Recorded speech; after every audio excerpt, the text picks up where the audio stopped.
Framework for ethical decisions making.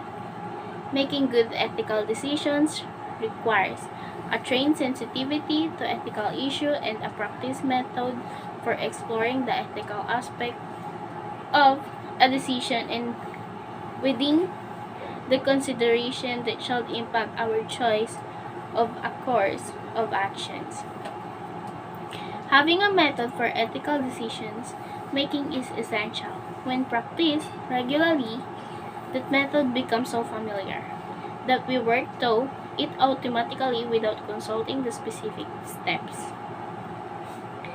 This is one reason why we can sometimes say that we have a moral institution about a certain situation, even we have not consensually told the issue.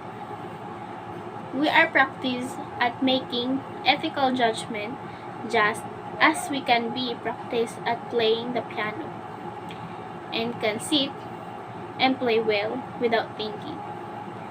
Nevertheless, it is not always advisable to follow our immediate institution, especially in particularly complicated or unfamiliar situation. Here, our method for ethical decisions making should enable us to recognize this new and unfamiliar situation and to act accordingly the more novel and difficult the ethical choice we face. The more we need to rely on discussions and dialogue with others about the dilemma, only by careful exploration of the problem aided by the insight and different perspective of others can we make good ethical choice in such situation with the least harm. Making ethical decisions required sensitivity to the ethical implication of problem and situation. It also required practice. Having a framework of ethical decisions making is essential. We hope the information above is helpful in developing your own experience in making choices.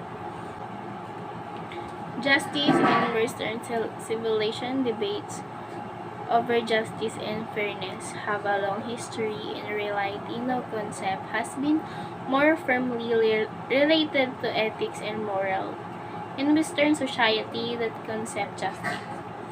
Every significant work on ethics has argued that justice is part of the basic core of morality from Plato's Republic to the late Harvard philosopher John Rawls' A Theory of Justice. Giving each person what he or she deserves, or in more conventional terms, giving each person their due, is what justice is essential. Justice and fairness are two phrases that are commonly used interchangeable nowadays. However, there have been some more diverse interpretations of the two names. Fairness has also been used to refer to the ability to make judgments that are not unduly generic but precise and unique to given circumstance. While justice normally refers to a standard or rightness, fairness often refers to the ability to judge without regard to one's feeling or interest. In any event, the concept of being treated fairly is critical to both justice and fairness. When people disagree about what should be given or when judgment must be made about how advantage and obligation should be allocated among a group of people, issue of justice and fairness always arise. In fact, most ethicists now believe that if it weren't for the conflict of interest that arise when commodities and service are limited and people disagree about who should get what, there will be no purpose in talking about justice or fairness. We need principle of justice that we can all accept as reasonable and fair. Criteria for assessing what people deserve when such conflict develop in our society. In the Filipino character, strength and weakness, friendly, outgoing, sensitive, easily offended, noisy, hospitable, festive, good natured, bright, funny, gorgeous, joyful, generous, easy to laugh, easy to friend, casual, fun, loving, sensitive, and hospitable have all been used to describe Filipinos. Horror for oneself and one's family is emphasized as ease, dignity, and pride. Education is highly prized, and parents go to considerable length to ensure that their children receive a good education. Filipino are raised with the concept of hiya, shame. The worst type of humiliation is being embarrassed.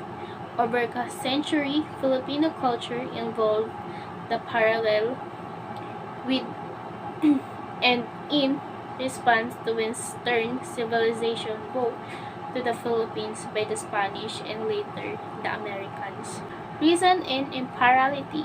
While moral reasoning can be undertaken on another behalf, it is paradigmatically an agent, first personal, individual, or collective. Practical reasoning about what? Morally, they taught to do. Philosophical examination of moral reasoning face both distinctive puzzle about how we recognize moral consideration and cope with conflict among them and about how they move us to act and distinctive opportunities for gleaning insight about what we ought to do from how we reason about what we ought to do. Part 1 of this article characterizes moral reasoning more fully to state in the relation both to first order account of what morality required of us and philosophical account of the metaphysics of morality, and explain the interest of the topic. Part 2 then takes up a series of philosophical questions about moral reasoning, so understood and so situated.